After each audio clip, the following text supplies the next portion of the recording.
No Nerd de Química de hoje, pessoal, nós vamos falar um pouco sobre o Deidara, o grande artista da Akatsuki. Particularmente, eu não gosto muito do Deidara, não. Os fãs, então, me desculpem. Porém, ele é um personagem muito interessante para nós fazermos algumas referências com a química. Para quem não conhece, o Deidara é esse personagem. Na palma de cada mão ele tem uma boca, e essa boca consegue mastigar uma argila especial, e a partir daí ele consegue formar algumas estatuetas explosivas, algumas esculturas, na verdade, explosivas. Aqui nós temos morceguinhos, só que esse formato aqui pode ser bem variável.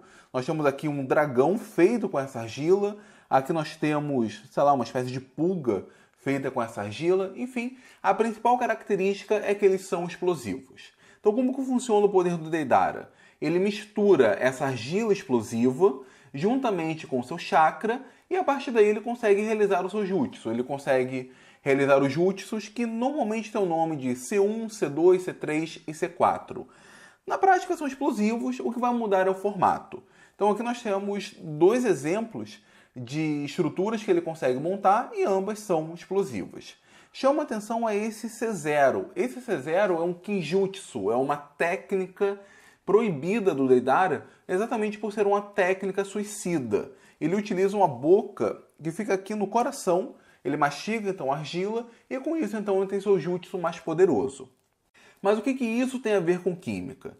Na verdade, nós podemos fazer uma relação muito interessante sobre o que é necessário para nós termos um material explosivo.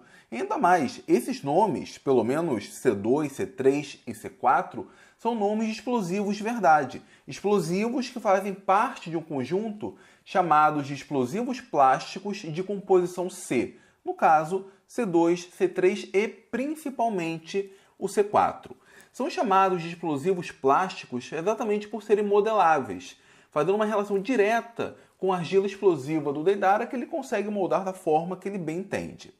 Mas o que está por trás desses explosivos? A molécula principal, nesse caso, a molécula responsável pelo poder da explosão, é essa daqui. É chamada de RDX. Nota uma coisa interessante. Essa molécula apresenta 3 grupos nitro, 3 grupos NO2, fazendo uma ligação direta com um átomo de nitrogênio, uma ligação simples. Isso daqui lembra uma outra molécula explosiva, que é o TNT, o trinitrotolueno. Aqui nós temos a estrutura do tolueno e temos 3 grupos nitro. De novo, 3 grupos NO2. Que, de certo modo, também é semelhante a uma outra molécula explosiva, a nitroglicerina, que apresenta grupos nitros como substituintes, na verdade, a átomos de hidrogênio na glicerina. A glicerina teria átomos de hidrogênio ligados a esse oxigênio. A nitroglicerina, nós temos uma substituição do hidrogênio pelo NO2. E a nitroglicerina, para quem não sabe, é o princípio ativo da dinamite.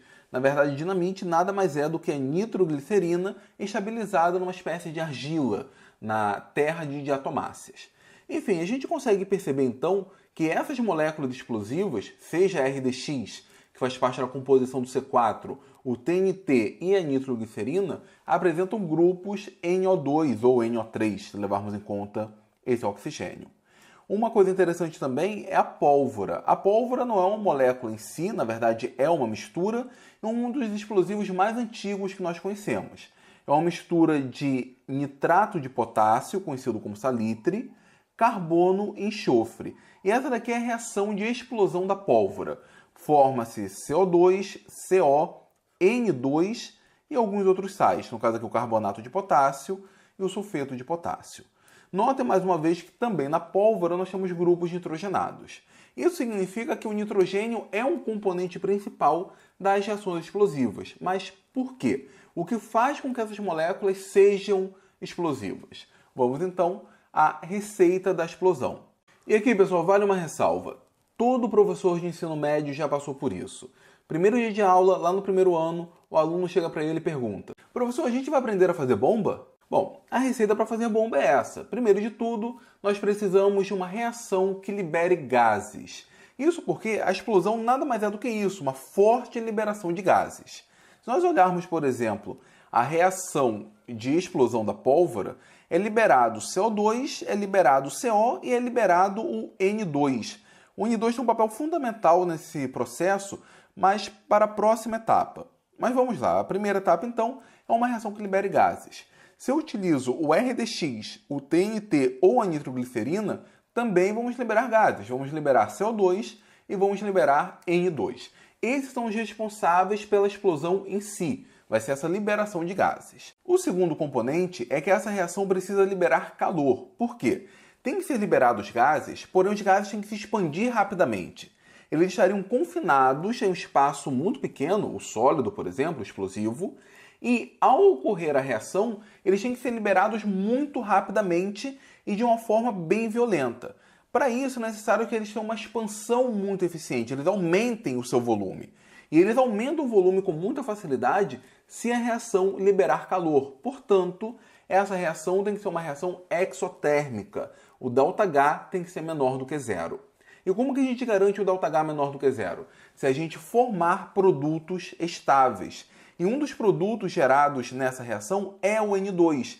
E o N2 é uma das moléculas mais estáveis que nós temos. É por isso que os compostos explosivos normalmente apresentam nitrogênio, porque o produto vai gerar o N2 e o N2 é uma molécula muito estável. Se nós olharmos aqui a estrutura do RDX, nós temos uma ligação nitrogênio-nitrogênio.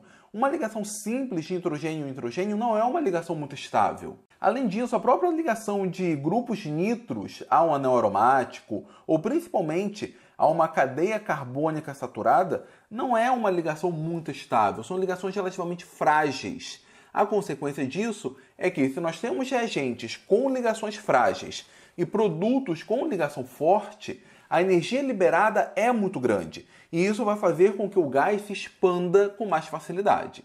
Então nós precisamos de liberação de gás, nós precisamos de liberação de calor e nós precisamos que a reação seja rápida, que tenha uma elevada velocidade. Para isso, como estamos falando de uma reação de explosão e, consequentemente, uma reação de combustão, nós precisamos que o combustível, essas moléculas, reajam com o oxigênio. Entretanto, a reação com o oxigênio do ar não geraria velocidade suficiente para que esse gás se expanda rapidamente. Nós precisamos, então, que a própria molécula tenha oxigênio. E é por isso que nós trabalhamos com grupos nitrados, grupos que tenham nitrogênio e oxigênio. Porque parte do oxigênio necessário para provocar a combustão, para provocar a explosão, já está ligado na própria molécula, já faz parte da própria molécula. Aqui nós temos oxigênio ligado ao nitrogênio e nessas moléculas do RDX, TNT e nitroglicerina, nós temos sempre a presença do grupo nitro. Por isso que ele é muito importante. Nós temos, de um lado, uma ligação frágil quando ele está presente, nós temos a formação de N2 com a molécula muito estável e nós temos o oxigênio ligado diretamente a ele, uma fonte direta de oxigênio para que essa reação seja rápida. Combinando então essas três condições, a liberação de gases, a liberação de calor para que eles possam se expandir e a velocidade, nós temos uma explosão. Se nós olharmos aqui, por exemplo, a molécula de RDX, que é o princípio ativo do C4, e que no caso do Deidara seria o papel do seu chakra, nós temos exatamente isso. O grupo NO2, que tem ligações frágeis de nitrogênio e nitrogênio, forma o N2 molecular e tem o oxigênio ligado diretamente ao nitrogênio. Bom, pessoal, era isso que eu tinha para falar para vocês. Eu espero que vocês tenham gostado. Se gostaram, compartilhe o vídeo, deem o seu like, se inscreva no Universidade da Química, ajude a Universidade da Química a chegar aos 30 mil inscritos.